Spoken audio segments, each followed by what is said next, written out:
আমরা আরেকটা ভুল প্রায় করে থাকি যে গাছের পাশে গাছ রাখা।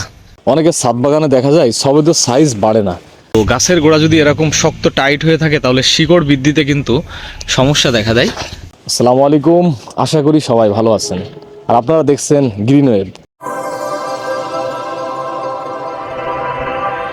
গ্রিনওয়েভের আজকের এপিসোডটা সাজিয়েছি যে এখন ডিসেম্বর মাস চলতেছে। এই ডিসেম্বর মাসে আমরা যারা ছাদ বাগান করি, ছাদ বাগানের কয়েকটা বিষয় লক্ষ্য রাখতে হয়। ছোটো ছোটো এই বিষয়গুলো লক্ষ্য না রাখার ফলে আমাদের গাছগাছালিগুলো কিন্তু নষ্ট হয়ে যায় এবং গাছে অনেক সময় ফল আসা সত্ত্বেও ফলটা ঝরে যায় এবং অনেক সময় ফুলও আসে না।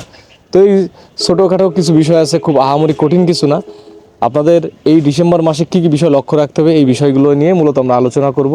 তো চলুন আমাদের ছাদ বাগানে আমরা প্রত্যেকটা গাছের সাথে আপনাদের ফিজিক্যালি বুঝিয়ে দিই কী করা লাগবে আপনাদের। তো চলুন দেখে নেওয়া যাক ভিডিওটি। ছাদ বাগানে ছোটো একটি টবে লাগানো ভিয়েতনামি মালটার মানে সাইজটা দেখেন, বিগ সাইজের, এবং ওই পাশেও কিন্তু একটা মালটা আছে। তো এই গাছটির সব থেকে বড় বৈশিষ্ট্য হচ্ছে যে এই গাছটির যে টবে গাছটি লাগানো হয়েছে মাত্র 10 লিটারের একটা বালতি, সেই বালতিতেই কিন্তু এত ছোট গাছে কি দারুণ ফলন, এবং এর আগেও কিন্তু বেশ কিছু ফলন ছিল, সেগুলো হারভেস্টিং করা হয়েছে। তো ছোট ছোট গাছে অনেকের ইচ্ছা থাকে যে কিভাবে ফল আনা যায় বা ফল আসে না কেন, তাদের গাছগুলোতে প্রশ্ন থাকে। তো বিষয়টা হচ্ছে সঠিকভাবে যদি এই যে মিডিয়া বলতে মাটিটা প্রস্তুত করতে পারেন, গাছের গোড়ার যে মাটি দেখেন, এখানের মাটিটা কত উপাদান দেওয়া আছে, হাড়ের গুঁড়ো, শিংকুচি, নিমখোল, এরপরে এই যে হিউমিক অ্যাসিড।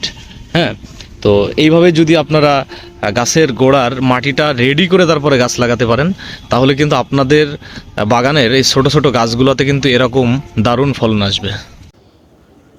অনেকের ছাদ বাগানে দেখা যায় সবেদার সাইজ বাড়ে না।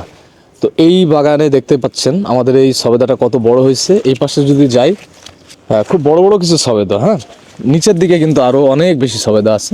তো এই সবেদাগুলোর কিন্তু খুব ভালো একটা সাইজ। তো ফলমূলের সাইজ নির্ভর করে আসলে খাবারের উপরে।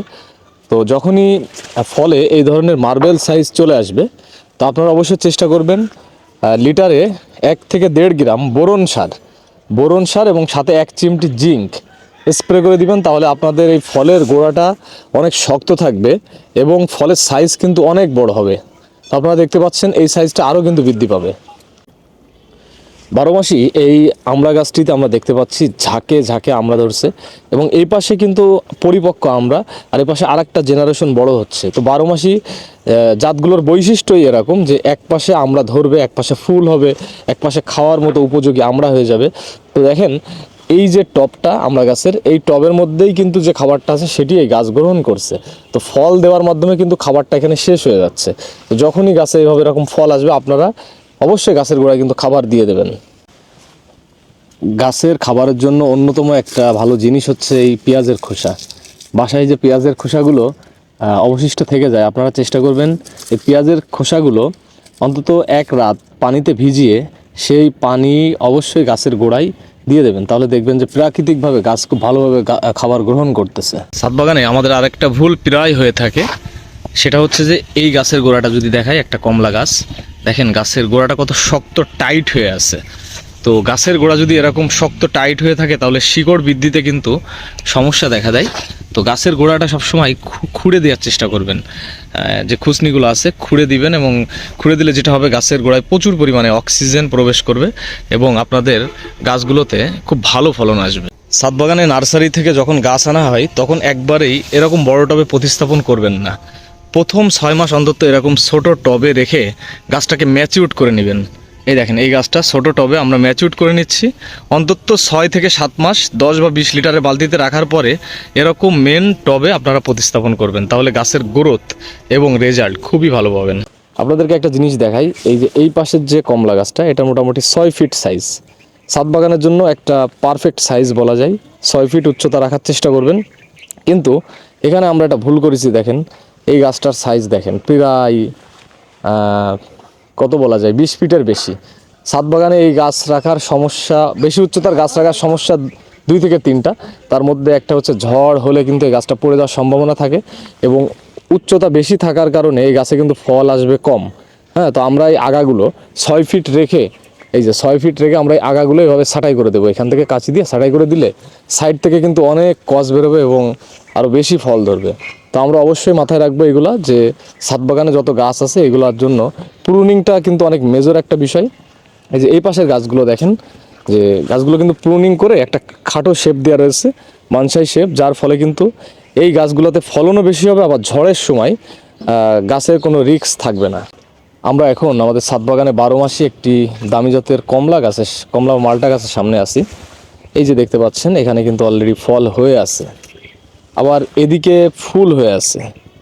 যেহেতু এটা 12 মাসি জাত, তো 12 মাসি জাতের বৈশিষ্ট্য এমন, এই পাশে কিন্তু আবার আরও একটা ছোট ফল হয়ে রয়েছে। তো এখন এই ফলটাকে মানে পরিপূর্ণ করার জন্য গাছের গোড়ায় কিন্তু এখন খাবার দেওয়া প্রয়োজন। তো আমরা চেষ্টা করব যে গাছটা যেহেতু এখন মানে ফলটা প্রায় পরিপূর্ণ হয়ে গেছে বলা যায়, সেহেতু আমরা এখন আর পটাশ সার দিব না। পটাশ সার এই অবস্থায় দিলে এই ফুলগুলো নষ্ট হয়ে যাবে। হ্যাঁ, তো যেহেতু 12 মাসি জাত, আমরা চেষ্টা করব গাছে স্প্রের মাধ্যমে খাবার দেওয়ার জন্য। তো স্প্রে খাবারের মধ্যে বিভিন্ন এনপিকে আছে এবং থিওভিট, অ্যাপসাম সল্ট, এগুলো আমরা এই মুহূর্তে গাছে স্প্রে করে দিতে পারি। আমরা এই মুহূর্তে আছি অ্যাফোরের ম্যান্ডারিন একটা কমলা গাছের সামনে।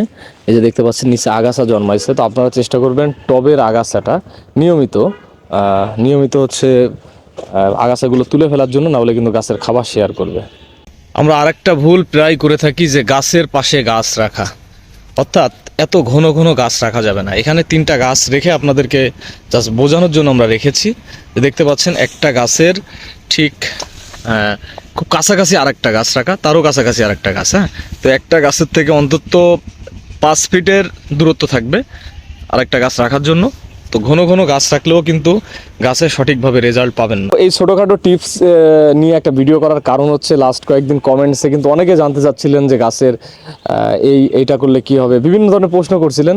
তো স্পেশালি হঠাৎ করে ভিডিওটা বানিয়ে ফেললাম যে আপনাদের সব প্রশ্নের অ্যান্সার একসাথে দেওয়ার জন্য। তো আশা করি আপনারা এইগুলো ফলো করবেন, তাহলে আপনাদের কমলা মালটা সহ যত ধরনের ফল গাছ এই মুহূর্তে ছাদে আছে একটা ভালো রেজাল্ট আসবে। তো এই মুহূর্তে যারা আমাদের সাথে ছিলেন সবাইকে ধন্যবাদ জানাচ্ছি। যদি ভিডিওটা ভালো লেগে থাকে অবশ্যই আমাদের চ্যানেলটি সাবস্ক্রাইব করবেন, আর যারা সাবস্ক্রাইব করেছেন তাদেরকে ধন্যবাদ জানাচ্ছি। শীঘ্রই দেখা হচ্ছে খুব ভালো একটা ভিডিও নিয়ে, ততক্ষণ আমাদের চ্যানেলে কিন্তু অবশ্যই থাকবেন। আল্লাহ হাফেজ।